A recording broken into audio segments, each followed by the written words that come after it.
What's up, y'all? To another episode of Strength in Words, a podcast about mental health and the Black experience. Let's go. It's your boy Payton. No. Damn, we done switched bodies, bro. And it's Brandon. Y'all know what it is. So I'm on YouTube a lot, right? I mean, obviously, forget work-wise. Like that's where I get most of my entertainment. I watch while I'm watching TV or listening to podcasts or whatever the case is, YouTube. Which, shout out to the handful of people who have already seen us and we've popped up in your algorithm. Yeah, we appreciate y'all. Absolutely, yeah. Drop a like, drop a follow, or subscribe, any of the above. We'll actually be pushing out some actual marketing stuff in the next coming weeks here, so just keep an eye out on that. But yeah, that's super dope. Payton told me that today. I was like, what? Yeah, I had a client. I had a couple clients. They was just like, yeah, Payton saw your new podcast. I'm sitting there scratching my head like, what? You saw my new podcast? Like, what you talking about? No, like your new channel. We saw the podcast. Dope. And I'm like, oh, podcast. Yeah, new channel. We literally haven't promoted it at all. So we got people watching it, which is dope. So as I heard that one, was like, oh, dope. Which then, of course, which is neat because I spend a lot of time on YouTube. And obviously we pop up because I do all the stuff. But on YouTube, they have shorts. And for anybody who doesn't know what shorts are, it is their version of TikTok and Instagram Reels and Facebook Reels, right? And so I somehow slipped down some rabbit hole of relationships and politics. And mind you, most of my stuff I'm listening to or watching is just random. I mean, it could be from marketing, it could be from anime, it could be from games, it could be whatever. Mostly I'm not listening to anything political, but somehow that's what the algorithm decided to show me. And of course, listening to a lot of these shorts, I hear some things and I go, ooh, Payton, I know Payton ain't heard this at all. This will be fun. So we're going to do a couple episodes like this where I play some of the clips, some of these shorts that I find on YouTube, and then we're gonna see what Payton has to say about it. The first one is from Crew Season. I assume this is a podcast. I have not watched a single full episode of their stuff, but I've seen at least 100 of their shorts. I'm gonna have it on the screen so y'all can see it as well. So I'll play the audio here, so that way everybody can use it or hear it, but. Yeah, let's get Payton's reaction to it. All right. When you said you want a relationship and this man said he didn't want one, cool. Now you should have ended it at that point. You should have got rid of him at that point. But instead, you still entertained his advances towards you. That was your fault. You should have said, you know what? I know what you want, and I don't want that, so I'm done with you. Instead, you said, oh, hey, I want to take you on this trip to Dubai. You know what? I really like Dubai. This might be a nice trip. I'm going to go to Dubai, and I'm going to break it down for him, throw this ass on him, and you know what I'm saying? And now I really like him. But you know, he was a nice guy. I really like him. What are we? We wasn't nothing from the jump. Here's the thing. Like, y'all have a huge lack of accountability, and you try to deflect like you're doing right now. Yes, we can easily say, I don't have time for that. We want two different things. We can go our separate ways. However, you still in my inbox. When you said you want a relationship. Okay, my boy, what you think about that? I think that video was a setup. First off, I just want to say more power to our women out there. More power to our women, first and foremost. Like, we're just going to set that straight, right? Secondly, I think in relationships, it takes two to tango. It takes two to tango. And like a lot of times we see where it's easy to divert accountability either on the man all the way or on the woman instead of just individuals taking accountability as a whole. You know what I'm saying? Like, I think honestly, so like in a situation like this where like the situation is and we haven't watched the full episode, so don't come for us, please. But based off this clip, based off the context of this clip, a man tells a woman, "Nah, we ain't nothing but friends. I ain't looking forward to be nothing else." But it appears that she really into him, right? They spend time together. They obviously messing around, doing the do. So she goes, "You know what I'm gonna do? I'm gonna take him on a trip. I'm going to show him all out. We're going to do all this stuff together." And then she gives it to him again. Yeah, whatever the case is. And then She's like, okay, we've done all this stuff now. What are we? And he looked her in the face and said, friends. I already told you. So, in that type of context, who's not being accountable for their actions, or who do you think? Well, I think they both have fault, man. Like I said, it takes two to tango always. Yeah. Like there's not one person who is all the way wrong. So like this dude, like if the dude, like if she takes him on a trip and she's like trying to change him, which is what many women, not all, I'm not gonna say all, and there's men out there too who do it to women. They try to change motherfuckers who don't want to be changed. They like, you know what? This dick fire, this pussy fire, my ass cheeks is big, whatever the fuck it is, and they think it's gonna change them. That shit doesn't change people. Like, what is hard to realize is that, you know, physical attributes and, you know, that period that they call it the honeymoon phase where you're dang, I'm drawing a blank on this word, where your lust or your euphoric feelings. Yeah, all of that. Like, where that just, all those that. lovey-dovey. Yeah. There is an actual word. I know what you mean. I know, I can't think of it right I'm freezing now. it on it, too. I know exactly what you... I'm falling in, No, I know. You know what? We're gonna come back to that. I know what you word. mean. But yeah, like that shit fades. That shit fades, and then you get hit with reality, and it's like that shit is not going to make a relationship, not at all. And what people need to realize is like when you go into a relationship thinking that that's what the relationship is going to be forever and that you can change people and all of that shit lasts, there's usually some type of attachment issue that you have. Well, it's funny you say that because I think they got another clip that I'm going to show you in just a second. Okay. But yeah, in that situation there, like if I'll give you an example. So I had a friend, similar situation. She met a guy right before he went into the military, and he basically kind of was like, hey, you know, I'm going in the basic. I really like to write you, this, that, and the third. She just met him. Like that day, like if it was a Thursday, he went to boot Friday. Oh, shit, okay. He saw her at her job and decided to spit his little game at her. It worked somehow. And she was like, cool, yeah, you can write me. So he's writing her or whatever. They end up developing a relationship, so on, so forth, whatnot. He starts blowing her off. Things start getting a little messy, yada, yada. They call it off. And so he hits her up right before he comes back home around Thanksgiving, Christmas area. And he's like, hey, I just want to take you out to dinner and tell you I'm sorry. And, you know, I'm not trying to get back together. I just, you know, I did you wrong, or I was wrong by you. And just give me that opportunity. She came over and told me that. And I said, no, don't go to dinner with him. She's like, why? I said, because it's a trap. All he wants to do, he just wants to get the booty. In those jeans. Yeah, that's exactly what he wanted. He just want to be able to woo you and just get them cheeks before he goes off, because he gonna get booted out, or he's gonna get shipped out in December, and he's gonna go out to wherever the hell it is. He's just trying to get some booty when he come home. She was like, no, he's not gonna do that. He's not that kind of guy. Now, mind you, we're in our 20s, right? And I'm looking at her like, huh?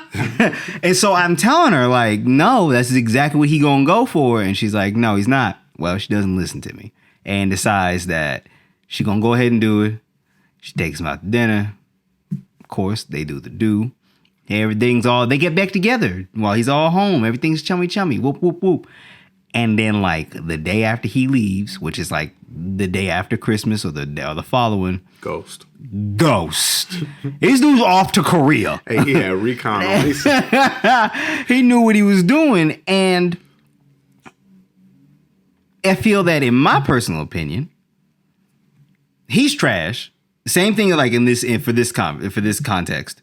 The dude is trash. He knew damn well that in this video, he knew he wasn't gonna try to be with that chick. He knew damn well that he was just like, all right, if she want to take me out, she can take me out. She can do whatever the case is. I'm still not going to do all this. He knew what was going on. Yeah. He's no way you not. If I tell a woman I'm not interested in you and she goes, oh, okay. Hey, by the way, do you want to come on this trip with me? Do you want to do all this stuff? You're like, yeah, there's signs in there. He knew, same thing. Homeboy knew that he was not going to mess with her. He knew he just wanted to get the butt before he bounced. And so the victim in these situations is the woman. In both situations, the victim is the woman. And there's no accountability for their actions. My friend knew, she was warned ahead of time. I told her. Like, it wasn't like she didn't know. She just chose to not believe that. And she made decisions in that to sleep with him. Facts. Right? Same thing with this. This woman made a decision to take this man out. Right? After he'd already been told, I don't want nothing serious with you, she'd already decided to go, I'm going to go ahead and do it anyway. I'm going to go ahead. We're going to do all this. And then, like you said, thought that you can change. And one thing that I have learned the hard way, and said, unfortunately, in a lot of cases, is that you can't change someone. Not at all. You have no control over anybody else unless you got powers to do that, which then we have a whole different problem on our hands. Yeah. But completely different. Completely different. Unless you got mind control or witchcraft, we got a whole different ballgame we dealing with. But you can't control anybody at all. You only have control over your actions. And by that standpoint, in both situations, I feel the women should have had their own accountability in those actions. They should have been a bit wiser in their decisions. I still think the dudes is trash and they have their level of accountability. Dudes taking advantage of people is garbage. Boom. And that's where I say it takes two to tango. Like, and that's why both parties in these situations, that's because it's easy to just say, like, you know, woman knew, or, you know, dude this. But it's like she was saying, dudes don't take accountability. Well, the woman is not taking accountability, like you saying. But you can't make him take accountability. Yeah, he has to make that unless he's like on which I hope everybody one day comes to a place to where they're like, you know what, I got some morals here, and I don't want to hurt people. Right. But not everybody on that. Some people just out here like, fuck it, shit, my dick hard, trying to go, or fucking coochie is fucking pounding, I need to go. Top number one priority in life. You know what's number one priority? Booty. That's it. Exactly. What's the booty warrior say? Booty more important than drinking water. Exactly. But it's like on the man's part, where accountability comes in is like, if he knows that a woman is looking for more, if you have some type of moral, and you know you're not for using people or manipulating people, that's where it's like, okay, she wants more, I don't want more, so maybe we should just move around. And that's exactly. And that was the last thing she said in her DMs, was that men don't want to take accountability. He says all this, but yet he's still in my DMs. Yeah. Well, guess what? The reason why he's still in your DMs, because you entertaining it. Because he wants the booty. If you gonna give it to look, and this is one thing I think a lot of people can have the same consensus on it. I think I've heard Steve Harvey say a whole lot of this stuff. I think a lot of people say this, is that if somebody tells you, I am not interested in a relationship with you, stop pursuing them as a relationship. Didn't mean cut them off as your friend. I mean, personally, for me, I'm like, well, I mean, we're gonna have to cut back on how much we chilling and rolling, you know what I'm saying? But at the end of the day, stop pursuing them, because they have to come around. If they decide to change their mind, they say, hey, I was wrong, I really do want a relationship with you. But you can't, there ain't nothing you can do to change that mind. And you don't want to force them. You don't want to force somebody. That's going to make people resent you. Can you imagine if the shoe was on the other foot, if you had some dude or some chick who was like, I'm really into you, and you like, Urkel. Okay. And now imagine if Urkel was out here forcing homegirl. You gotta be with me. Me too. Like, me too. Yeah, hashtag me too. No. So, but I'm for women. I am for women, and I'm for your rights. With that, though, comes a full gambit of accountability that sometimes some of y'all motherfuckers need to pay attention to. Like, you gotta be accountable. So do we, but you gotta be accountable. Everybody needs to be accountable. Yeah, everybody. It's on both sides. Everybody. It's real easy to point the finger, right? What's the Bible say? He says, don't be talking about the stick in your brother's eye, or the rock in your brother's eye, and you got a branch in yours, or some nonsense. Or ye without sin cast the first stone. Hold up. First of all, how they talk back then? Ye without sin. Ye and thou without sinneth? Which nowadays I'm like, hey, let me talking trash unless you perfect. Unless that's what everybody out here is. I listened to somebody the other day say, Everybody out here freaking picking out old tweets or old messages or old skits from all these people like somehow they're without sin or without problems. I bet you right now, if I pulled up any dude's Xbox live chat.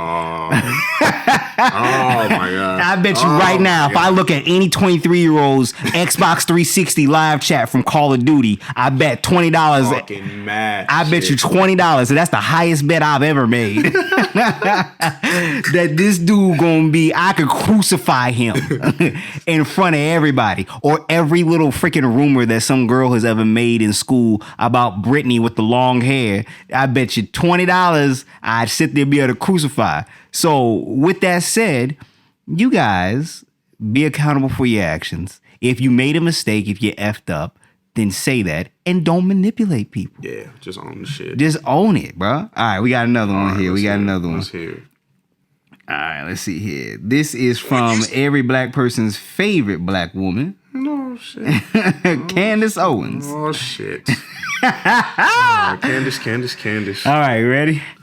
Black people are actively learning their history wrong in school. Public school system essentially just works to, it's a propaganda system. It works to indoctrinate black youth against things that will ultimately help them. I had an idea that if we could attack those three verticals, we could forever change America. We could forever change black America. We could get them to start focusing and understanding where we went wrong. We could get them to start understanding why it is that my grandfather, who grew up in the 1940s in a segregated South, did better than my father did.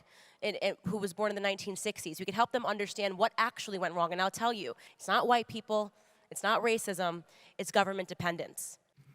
Black people are actively learning their history. Candace, I'm super not political. I fucking hate politics. I was a political science major and I'm so sorry. Yeah, it made me just not want anything to do with politics. But Candace, even though she's spitting some facts, she got some facts in there. She got some facts. But it's just Candace. And it's like, as I'm hearing Candace say it, I'm just thinking about Candace and everything that I've seen with Candace. And I'm like, So what do you think about the fact that it's not racism, it's not segregation? You see, she's making a huge jump because it's just like clearing a whole bunch of shit, I think there's truth to that. Like, government dependence does, like, cripple many black families. Like, there was actually an article that the Reader, I believe it was the Reader, yeah. The Reader they just published maybe a month or two ago, and it talks about how a lot of the TANF funds, right? So TANF is, what is it? It's something assistance for needy infants and families or something like that. It's just funds for families who are struggling.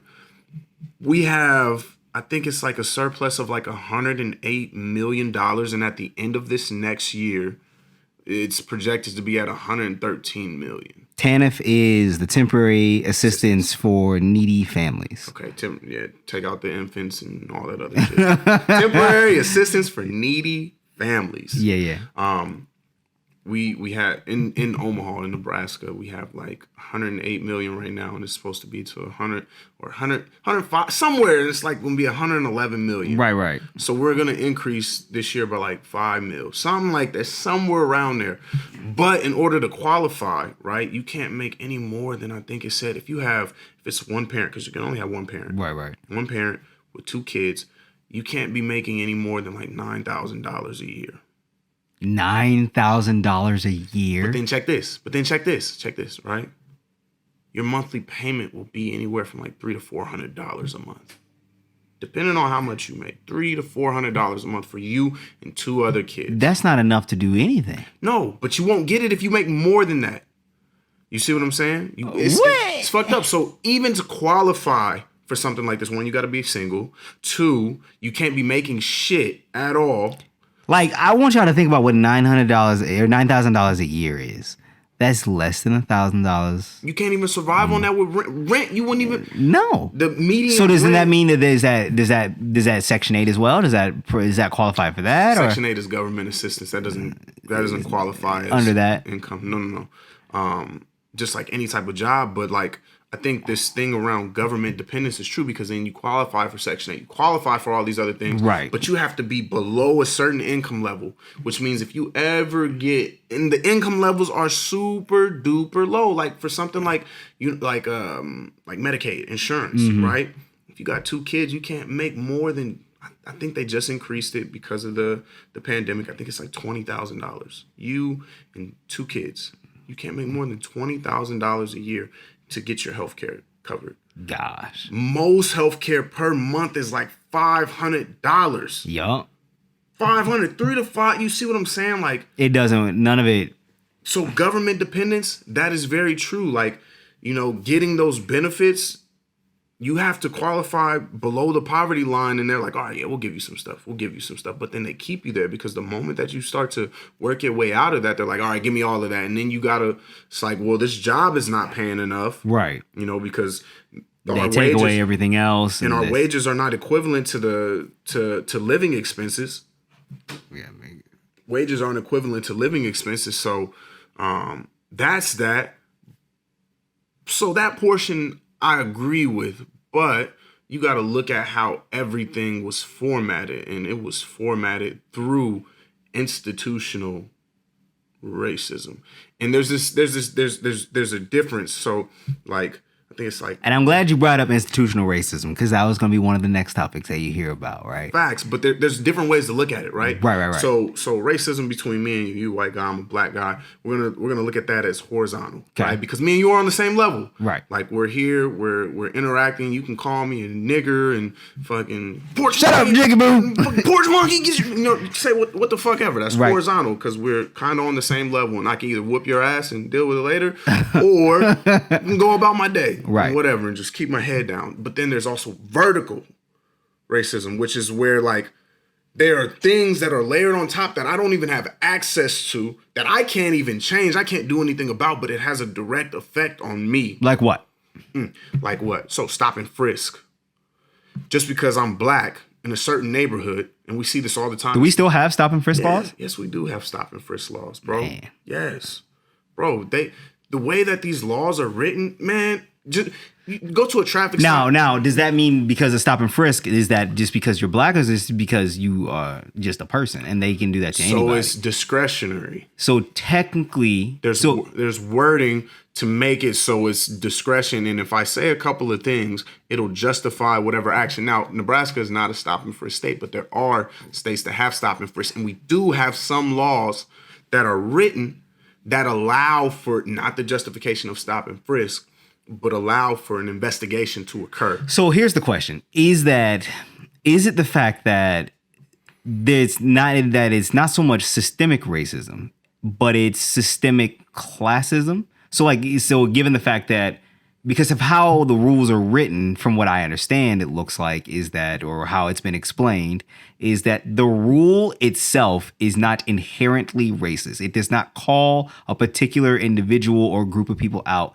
by race. However, the way it's being used and implemented is predominantly targeted towards a particular group of people. Correct. So then that's where is the fact of, so on a stop and frisk, is it that you are black, so therefore they can stop and frisk you? Or because you brought up the part of town, is it that, there is a suspicious looking individual in this part of town who, I mean, whether you were white, black, Mexican, or Chinese, I can stop and frisk them? Because I know in California, Asians dealt with the exact same stuff that we deal with in this part of the U.S., where it's racial discriminatory against police or government officials, and they dealt with it on the same level, or from how it's been explained or how I've heard it, as we did. So is it just a minority group in general, or in minority meaning the fact of class, sex, race, or is it the actual rule itself is inherently like racist? Well, bro, they're not getting away with writing stop and frisk niggers. They're not getting away with that shit no more. Maybe back during Jim Crow, they could get away with that. Grab him. but now they not. And so I would say there could be a justification for it being a classism thing, but then you got to take a look at who enacted the laws. What were these people's morals? What were these people's stances on things like this? And then that's where you really start to understand how things become systemic. Right. You see what I'm So saying? you're saying that to battle Candace's point is when it comes to that level of things, when it comes to racism and segregation and stuff like that, when these rules were created and implemented by the individuals who created them, their reasonings and motivations were racist. And by upholding those same exact standards, it is becoming a systemic thing. So while technically, yes, the system, if used properly, it is not a racist tool or instrument. But given the people who used it and created it and why it was made and how it's being used and implemented today, there's where the racism comes in. But see, I think the system is running very efficiently For what they want. Exactly what it was created. I think this is the most efficient system. The most efficient system. It was built to be this way. Right. Like, you got to think about it, right? Yeah, right. You think about the history. You think about everybody who's had a piece in creating something. Again, remember, there's vertical violence that happens, vertical racism that happens, where it's like, I could never affect that guy up there, but that guy up there could have an effect on me, and everything that's put in place to the point to where somebody who has a bias, but may not be like outwardly like affecting me, can have indirect effect on me. Right. That's where the systemic piece comes in, where people are like, I'm not racist. I don't care. I got black friends. My brother's girlfriend is black. I love black people. That's where that shit comes in. But it's like, it's because we're not addressing this vertical thing that is literally just like pushing down on everybody who's sitting horizontally. Gotcha. You see what I'm saying? Yeah. I feel you. Nice. All right. Let's see what we got. How much charge I got? All right. Let's see here. This one here. I've not even listened to this one yet, so we're just gonna pick a random one on the page. All right, ready? Let's hear it. First things first, black women. Fuck being independent. They only did that shit so we wouldn't have men around to protect us when they came to get the kids. Don't be stupid. This is bigger than independence. This is bigger. Fuck that shit. Black men, you were right. They played us. I agree with you. But at the end of the day, we need you now to be humble and come to our aid, because it's about to get gritty. Now. See, the brothers tried to prevent all these problems from happening. They've been saying this for a long time. In the 80s and 90s, they were saying this, but now it's come full circle. So at least this particular sister is admitting it. Now, y'all got to fix that to get the brothers back, because the brothers are a lot of them went elsewhere. You have a lot more competition today, so you have your work cut out for you getting the brothers back. Okay, and this is the Philip Scott Show. So I don't know what context they're talking about, but from what it sounded like, what he was saying at the end was that that black men have other options, and so therefore they don't stay with the black women. But it sounds like he is under the belief, or how he's phrasing it, is that black men belong with black women. And so I feel like people are people, so you can just be who you want to be with. I do think that there is and there's always been a level of disrespect towards black women. Like they're seen as less than, or so on and so forth, by black men and others. I don't want to deal with no black chick. She big, she loud, she this, she that. Like, I've heard that. I've literally heard. I think there's those fools. What's their name? Fresh and Fit. They don't want no. What is it? What they know? They say they don't want no Shaniquas, no Taquajas or whatever. They're emotionally fragile. That's what that shit. They are super emotionally fragile. Them those boys actually need help. I honestly, honest to God, hope that one day they get the therapy they need, and truly gets the therapy that they need, and look back at all the ridiculous content that they've made and be like, all right, guys, we were wrong. Because there's a lot of the stuff, Shout out to Andrew Schultz, who, if you guys have watched the episode with them on there, like Akash, Andrew Schultz, and that whole team, they talked to these guys and really try to get a good understanding of like what their viewpoint was, and to tell them like, nah, B, it's not like that. Like, we're like, yeah, there are some people like that, and that's one of the big things that I see a lot on YouTube is that a lot of these people are classified and categorized as this is how, this is that. Yeah. And it's not. There are some. There is a loud some, there is a quiet some, but not all speak for, the actions of some don't speak for all. So in this situation here, this woman says that black men, you was right. They was coming for us. And now it's fragile. It's been broken. We need y'all to come back. I don't know what context she necessarily was speaking of, but I wonder if that has to do with the home dynamic. Yeah, that's how I took it, and that's what I thought. What she was saying, man, that was, first off, whoever she is, I just want to give her a round of applause because that's accountability right there. That is accountability from a woman, speaking from a woman's perspective. Now, I disagree with what the man had to say at the end. He sounds like a intellectual, emotionally fragile person. The way he was saying, like, yeah, y'all need to come back and get us and all, like, shut the fuck up. Like, bro, shut the fuck up, bro. Like, don't no woman need to come back and get you. Like, like you said, if you want to be with the woman, be with the woman. But I to speak to her, like, that dynamic really was broken and it was orchestrated. That shit was intentionally orchestrated to break up black families. Because before, I mean, you got to think about it. Only within like the last like 50 to 60 years was like openly, not even 50 to 60, bro. Probably like 20, 30 years. Openly dating outside of your race was out of the norm. Yeah. Out of the norm. And so you didn't see a lot of that. But then you saw things like the crack epidemic. You saw things like all of these government programs coming into place. You saw so many institutionalized, systemic things coming into place that like directly tore apart families, and then started implementing all of these integrative tactics to destroy the family unit. And now we hear people speaking in these generalizations and in these stereotypes of, especially black men, I don't want to be with a black woman because she's loud and all this other shit. You know what I'm saying? And which then, if you go, let's go back. Let's go learn a little bit about history here. So if you go back to the days of slavery, what did they do? They took the black men away from their wives and their kids, right? And they put them and they separated them off farms because they were afraid that if they had a unity, if they were able to build a community, they'd fight back. So they took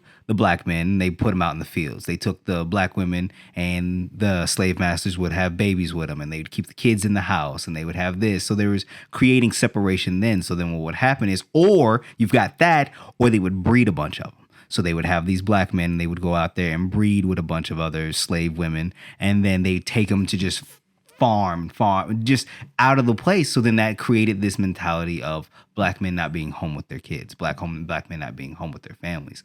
And so that integrated, it still kind of made its way through society into modern times. And then with the aspect of both of those playing hand in hand is that you've got this separation and this breakdown of one in general that seems to be under attack is the nuclear family in general, a parent, two parents in a home with kids raising them. That already seems to be a thing that is pushed in some form of agenda from what I hear, like all through media. And then the black family is under attack, or has been under attack, and has been separated. And from what, now this is where the conspiracy theory comes in, is that it's because it's for the same reason. It's because it's allegedly been, they're afraid. They're threatened by it. There's this whole thing right now where there's quote unquote the eradication of the white race. Have you heard that? This shit is stupid, bro. Yo, son, I heard this crap. So back in the day, I don't know if you know, it was the AOL days of when we first got dial-up or first got DSL. But somehow I wound up in the rabbit hole of winding up on these white supremacist like forums. Oh, shit. Yo, first of all, it was some of the most hilarious stuff that I'd ever read. Because it's so ridiculous. You can't help but laugh. You're that like, shit is delusional. It's delusional. But I remember hearing it like back when I was 13. So this is almost 20 years ago. And there was this guy on a forum that says, we as the white man is getting eradicated. We will no longer, by the year 2030, exist. We will have been wiped out and annihilated from human existence here in America. And it was such a stupid thing to hear back then. But now, like, that's a rhetoric that's being like taught.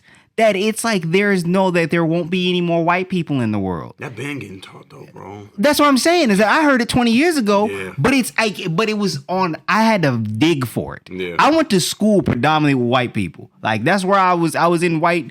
This is where I was at. Now white neighborhood, white kids, white school, all that stuff.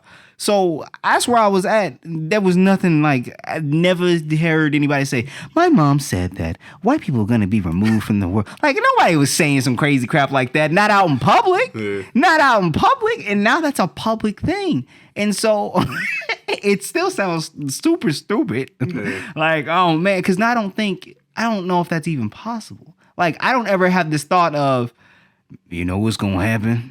Black folks is gonna get removed. They just gonna keep crossbreeding with all these other people, and now the black man won't exist anymore. It's been done in history, bro. I know it's been done. It's been done. Because but I think there was other things at play though. Like I mean, it's happening right now over in Japan. In Japan, it's happening. In Egypt, it already happened. But but I don't know if that. I guess when you think of Egyptian, what do you think of? What does an Egyptian person look like? I mean, to me, they look black. Okay, black looks like a lot of things, right? I mean, yes, but but I mean, like they look. Oh, I mean, because it's Egypt, so I mean, it's over in that area of I guess nowadays it's some cross between, or I don't know geology, so don't Skin color. or What do you geography. think they look like? Brown, dark skin. Brown, dark skin Egyptians. Yeah. Okay, yeah. That's what the ancient Egyptians actually were. Thebes, which is the land they say is the land of black sand, but it was the land of blacks. Thebians, yes. That was the land of blacks. Right. Thebes, it was broken into three different areas. Thebes, you had Nubia, and you had one other place, old town Ethiopia. I can't think of what it's called though. Yeah. But now most Egyptians are actually color of my chessboard right there. Tan, yes, and that's like when you look at like many of like the hieroglyphics on like all that stuff, you see tan people. You see all throughout media, it's tan people. Sometimes like that movie with Moses, they all white people, which. Well, you talking about the one with freaking... Bro, I used to love that movie back then. The live action one? Or you talking about the... Yeah, the live action. Oh, hell nah, bro. When I was a kid, because it would come on the same time every year. Let me tell you something. The only Moses movie I ever accept in my life is The Prince of Egypt. Yes, sir. Don't come nowhere near me. If you talk to me about the story of Moses, it's only Prince of Egypt. Those are the only people I accept. Anybody else is stupid. But that's how it's being portrayed now. But really, like... But I mean, they also show that Jesus is white. We know damn well that he wasn't white. Bro had Beatles hair. Shit was down. Shit, bro. Shit was long. Like, ain't nobody out there in that freaking part of the world caucus as hell. Bro, not at all. But that goes to show, like, the literal eradication of a race, because it was a lot of... But do you think that can happen in America? Bro, yeah. This is the thing. Remember, we talk about chess. Chess doesn't happen, boom, in your face. It takes generation. But this shit is planned. But then at that point, in all honesty, then if we're talking generation, then there won't be any original quote unquote race across the world. No, bro, this shit is, bro. That's what I mean, though. It's like there's no way. For everybody will be at some point a mix of something. I mean, technically right now we're a mix of something. Yeah, like, I mean, but you got dominant and recessive genes. Whichever gene is more dominant is going to take precedent. Like, I mean, you could probably go on our DNA and, like, you know how they do like the ancestry. Yeah, I was going to say ancestry and all that stuff. You can see all your breakdowns, but you got a dominant fucking gene. Like, your nose is fucking big, your skin is fucking black. But what I mean is the fact that at that point, though, it would be a worldwide thing that eventually takes place, because you've got, I mean, unless there's parts of the world where you don't go and they only basically mate with each other, then I mean, look now. But I mean, throughout America, so it's either one of two things. Like it's either not possible. There will always be these people. There will always be white people. There will always be a version of white people, whether it's Russian, Scandinavian, whatever. There will always be a version of black people, whether it's African or whatever, or an Asian or whichever, Korean or Filipino, whatever it is. Either there will always be a version of that race, or everybody's gonna mix together at some point. Here's what makes the difference, bro. Okay. Because you got a point. And I'm going to say this real quick, and then I'm going to get to my point. Like, you look down in Mexico, bro. You got Asiatic Mexicans. You got Spanish Mexicans. You got black Mexicans. Facts. You got all these different things. But what stands true, and here's my point. This is where the difference comes into play. Your cultural identity, right, is what makes a race of people a race of people. But see, I disagree. I don't think race is tied to cultural identity because hold on. If I grow up in Japan, if I'm born and raised in Japan, I am race, whatever I am, black, right? But if you come to America, how do you identify yourself as somebody who's Japanese? Through what? Culture. Ah! But I'm saying it's not race though. I'm saying as a black man, if I live in Japan, if I'm born and raised in Japan, I am not Asian, right? You are Asian. No. You are. No, I am Japanese. If you're born in Japan, if I am a black man, you are a black Asian. I'm not saying that I have Afro-Asian. You are Afro-Asian. Not saying I have Asian parents.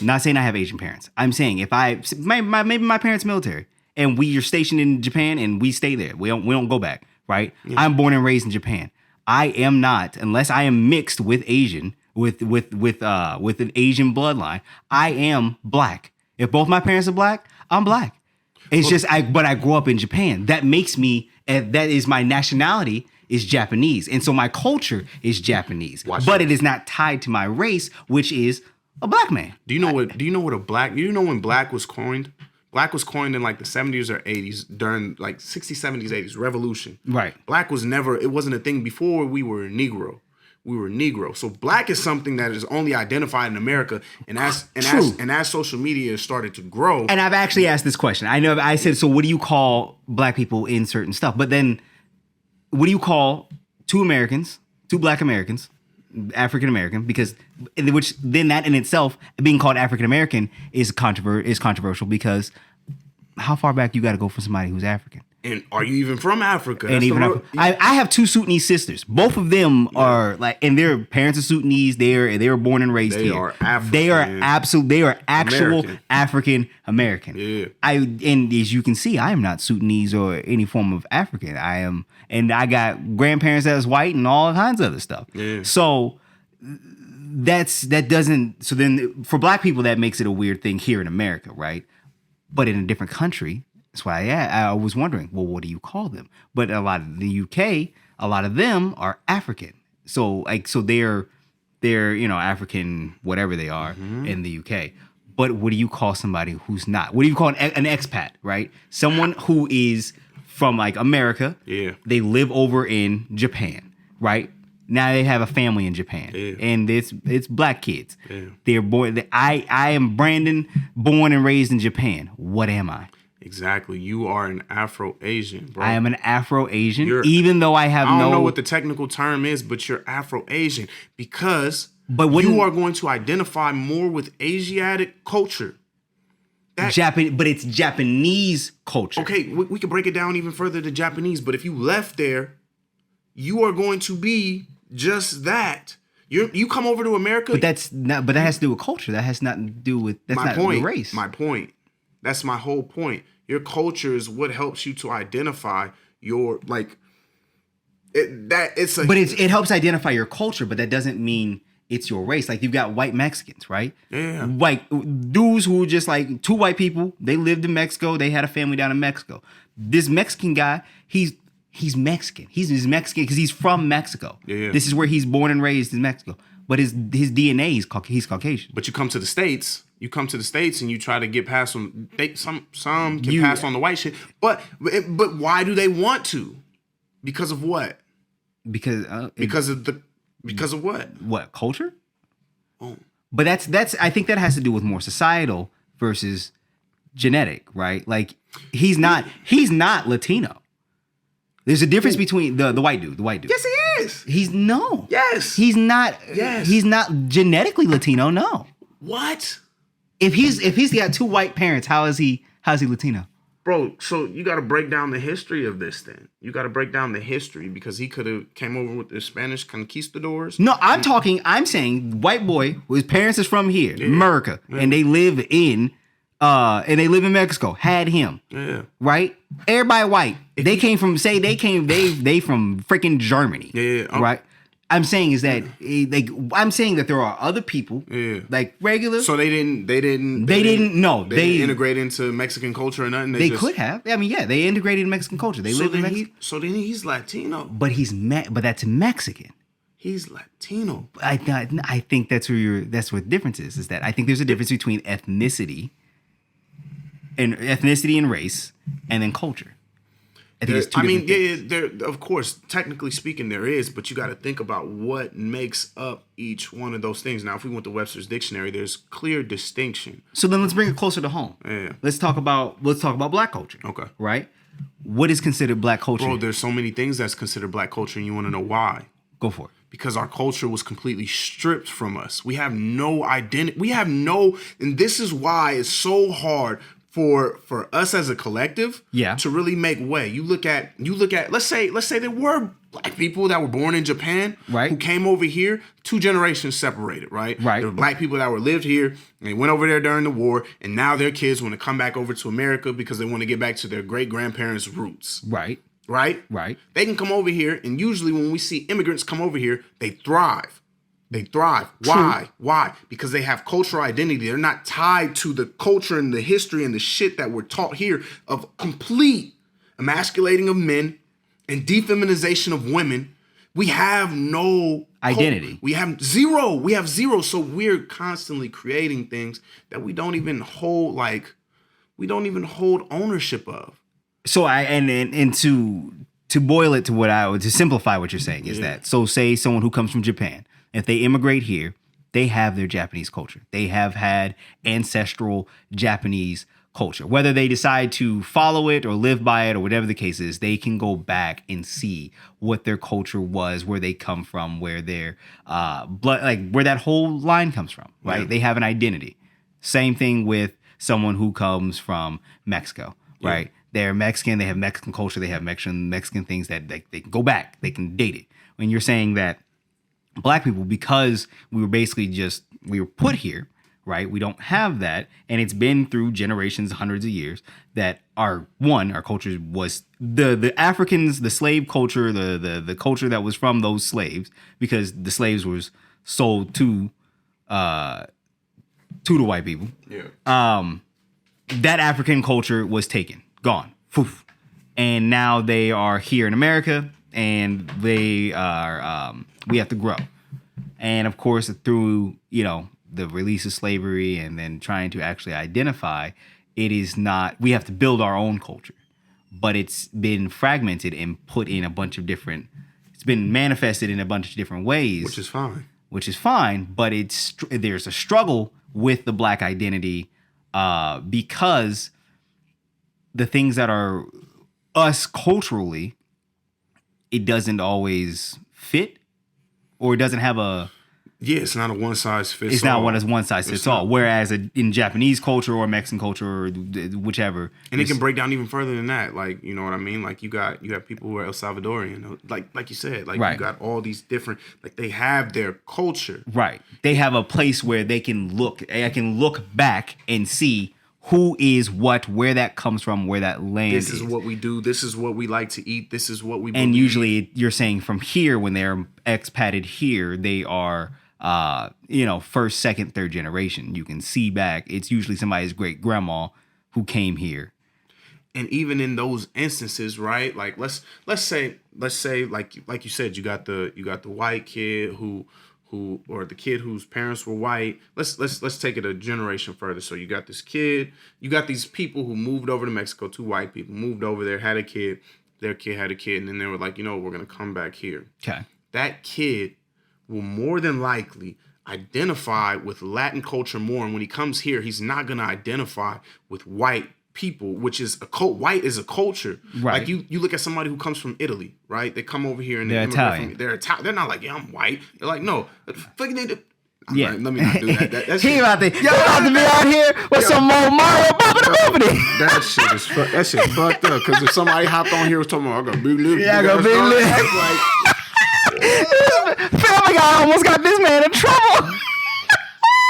So I apologize. I was fucked up. But like they're gonna identify as Italian because that culture is what's backing that racial identity. So then here's the question, right? Is that we've got American culture, right? So then we've got American culture, and then we've got, you know, a breakdown of subcultures within that, which usually has to do with race and identity. Whereas if that's the case, I fall under the same book. Is that what is white people's culture then? You see, this is the thing. We don't even have racial identity. We have color identity. We have color identity, and we classify it as race. Black people don't have a race in America. That's my whole point. It's tied to culture. It's tied to culture because guess what? Me and you aren't black, bro. Nah, I'm brown. You the same color as some Latino people, but facts. But you don't identify as brown. There's some Latino people who are the color of they're the color of what we would call a quote unquote white person, but they identify as brown. Yeah, I mean, like I have a friend. Shout out to Tosh. She's Mexican. Parents is Mexican, but Tosh, she's super light skinned, and she also looks a little Asian. So, you know, now mind you, she's got like a 16th Chinese in it, but that's neither here nor there. but yeah, I see that. And so where that's like you said, black is not a race. So then that's where the question is. And I think this is actually one of the podcast episodes we kind of are brushing into. Relationships. Where'd they go? No. Where'd they go? No, this was YouTube. This was YouTube that we was pulling in. Right. So this is great.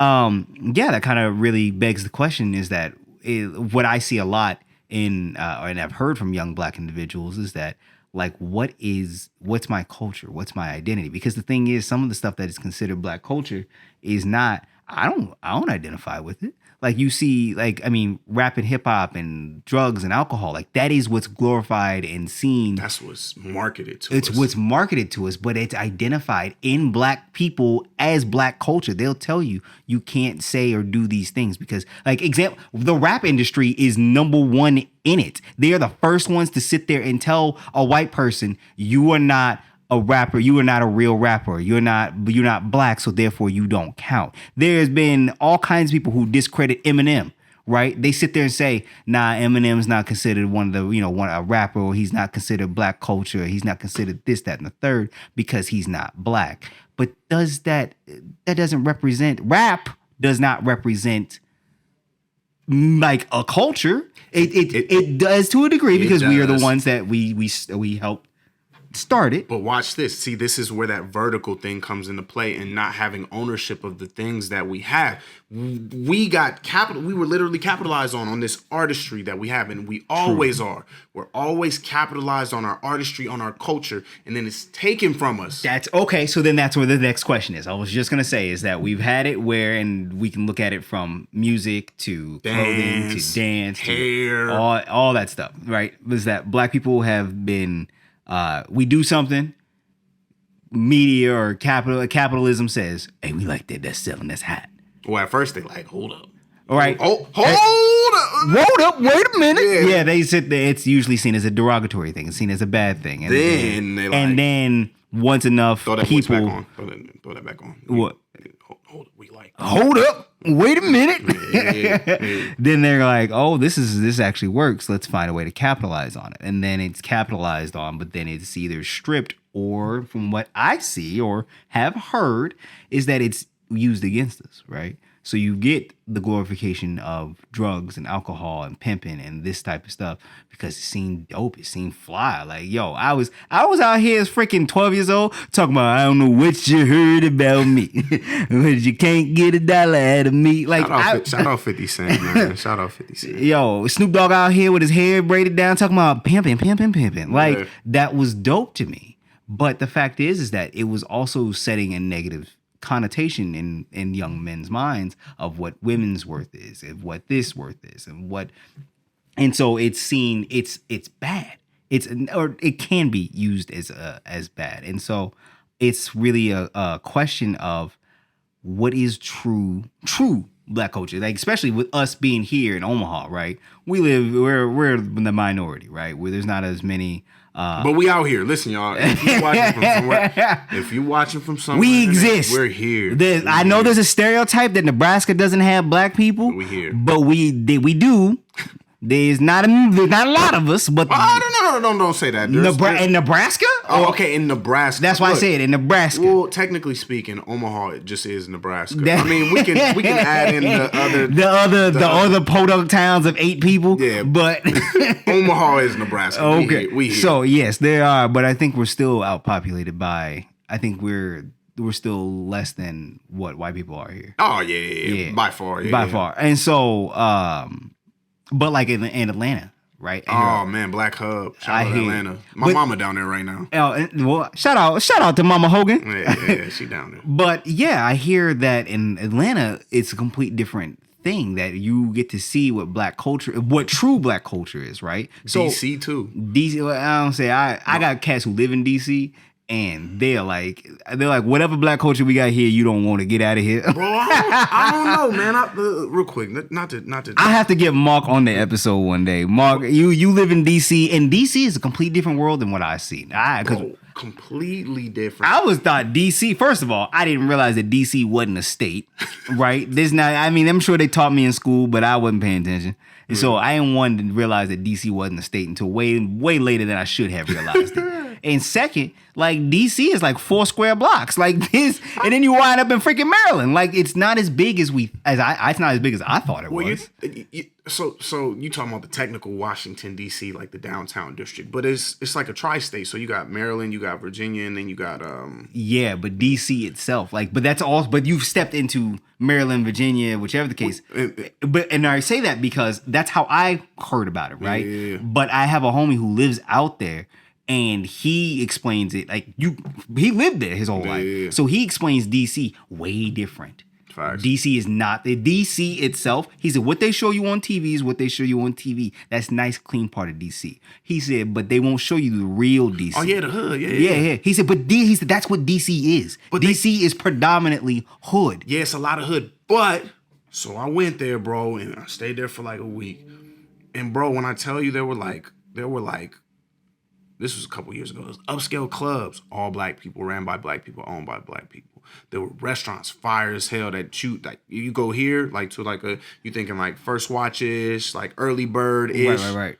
All ran by black people, only black people in there eating. You go to the mall, all stores ran by black people. So that's black success. So then here goes the final question. Now I'm gonna leave that question with everybody here since I know Payton got a client. Yeah. Is that what do you define as black culture? Ooh. What do you feel is when you think of black culture, black lives, the black experience? What do you think it is? What do you classify it as? What has been your experience as black, in that realm? And this is for everybody. It's not just black people. I want to answer this question. I know the last couple episodes we've been talking about black people, but I want to hear what everybody thinks. I want to hear, especially if you're from the outside, right? If you are from a different country, I want to hear what you think when you see, when you think about black culture, right? Shit, bro. And this is a target right here. Well, and this is important because there's going to be stereotypes and there's going to be actual facts and there's going to be things in there. And so I want to know what everyone else sees and what everybody else's experience is, because eventually one day I would hope we actually narrow down what that is, because I know a lot of black people, especially black men specifically, they feel lost almost because they're like, I don't know where I belong. They have no sense of belonging. So that's how they fall into gangs. That's how they fall into certain bad things, is because they've got no cultural identity. That's right. We go ahead. We keep it. I'll keep the audio rolling. We good. They don't have any cultural identity. They have nowhere to fall back on in that realm in a positive light. So let's find out what a lot of people identify as black culture. A lot of people identify what is the black experience. So then that way, one day we can actually have a good discussion of what it is and give someone that sense of identity, give someone that sense of belonging. So that way we can eliminate these negative annotations that are considered black, like gangs. But yeah, that's what I want to know, is that what that is. All right, y'all. This has been Strength in Words, a podcast about mental health and the black experience. I'm Brandon. I'm Payton. We out. We out.